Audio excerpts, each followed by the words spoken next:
चारों दोस्त एक वर्ष बाद जोधपुर के श्याम रेस्टोरेंट में बैठे मस्ती से खाना खा रहे थे। खाने बाद अब शुरू हो गई आगे की योजना। चारों ही घुमक्कर मिले नहीं कि घूमने निकले नहीं।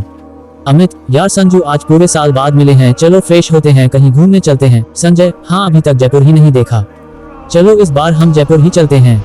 अमित, अरे यार मेरी छोटी बहना प्रीति भी साथ चलने को जिद कर रही है और अब तो उसने धमकी भी दे डाली। संजय, कैसी धमकी? अमित, यही कि नहीं ले गए तो फिर बंधवाना कभी राखी। अमित की बात सुनकर तीनों को हंसी आ गई। रोहित, ओ ये तो बड़ी जबरदस्त धमकी है, चलो फिर ले चलेंगे प्रीति को भी। अमित, अच्छा तो आप सब समझ रहे हैं प्रीति अकेली ही है। आशिक, तो फिर? अमित, अरे भाई उसकी दो खास सहेलियां और भी हैं, नियति और Avantika. But don't worry, Avantika के पास अपनी खुद की कार है और ड्राइवर भी है। और 2 दिन बाद पूरी तैयारी करके वो सब चल पड़े जयपुर के भ्रमण पर। आगे चारों दोस्त, पीछे की गाड़ी में तीनों सखियां, जिसे ड्राइवर लखनिया ड्राइव कर रहा था। रोहित, संजू कितनी दूरी है? संजय, रोहित करीब 332 किमी और 6 या 7 घंटे में पहुंच जाएंगे। रास्ते में एक रेस्टोरेंट में रुककर सबने खाना खाया और फिर बढ़ चले मंजिल की ओर। शाम 7 बजे वो अपने बुक कराए होटल अभिनीत पैलेस पहुंच गए। अगली प्रातः शीघ्र ही निवृत्त हो पर्यटन स्थल देखने निकल चले। हवा महल घूमने में ही पूरा दिन व्यतीत हो गया। अमित, ये लड़कियां भी है ना, एक तो धीरे धीरे चलती है, फिर एक एक चीज को ऐसे देखती हैं जैसे रिसर्च कर रही हूँ। अवंतिका, और तुम नहीं रुकते जगह जगह, कितनी बार तो तुमने रोहित और आशीष को आवाज दे देकर बुलाया। संजय, अच्छा अवंतिका शांति रखो, और अमित तुम भी। हम चाहे 2 दिन फालतू रुक जाएंगे, लेकिन जाएंगे सब कुछ देखकर ही। जयपुर के रमणीक पर्यटन में वो लगातार 8 दिनों तक घूमते रहे। अति सुंदर, अति मनोहारी, अति आकर्षक, अति अद्भुत। वापस अब वो सब गाड़ियों में बैठकर चल दिए वापस जोधपुर की ओर चल पड़े। आगे की कार को संजू ड्राइव कर रहा था और पीछे की कार को लखनिया। 3 घंटे ड्राइव करने के बाद रोहित, लगता है संजू हम गलत रास्ते पर आ गए। आशीष, हाँ देखो ना कोई ढाबा ना कोई रेस्टोरेंट, जाते समय कितने सारे मिले थे, भूख के मारे बुरा हाल हो रहा है। 1 घंटे और ड्राइव करने के बाद भी उन्हें कुछ नहीं मिला। वास्तव में वो लोग किसी गलत रास्ते पर आ गए थे। दोनों ने कार रोक दी और एक पेड़ के नीचे बैठ गए, शायद कोई चलता राहगीर ही दिख जाए। अमित, अरे यार संजू तू हमेशा ऐसे ही करता है, मतलब पिछली बार भी तो ऐसा ही हुआ था जब सोनारगढ़ से आ रहे थे, आत्माएं मिली थी। संजय, तो क्या हुआ? अच्छा ही तो हुआ ना। हम चारों को कितनी प्रसिद्धि मिली कि 4 अजनबी लड़कों ने किस तरह रूपागली गांव का पुनर्निर्माण कराया। रोहित, तो क्या यहाँ भी किसी प्रसिद्धि का सपना देख रहे हो? अमित, हो सकता है उससे भी ज्यादा।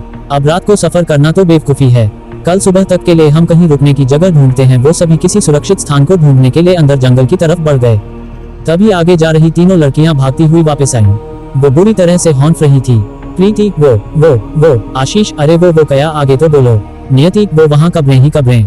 उन्होंने सर उठाकर देखा तो पाया सामने बहुत बड़ा कब्रिस्तान है, दूर दूर तक कब्रें ही कब्रें। उन सब की तो घिग्गी ही बंध गई। हम यहाँ ना ही रुकत, लखनवा तो एकदम भाग लिया।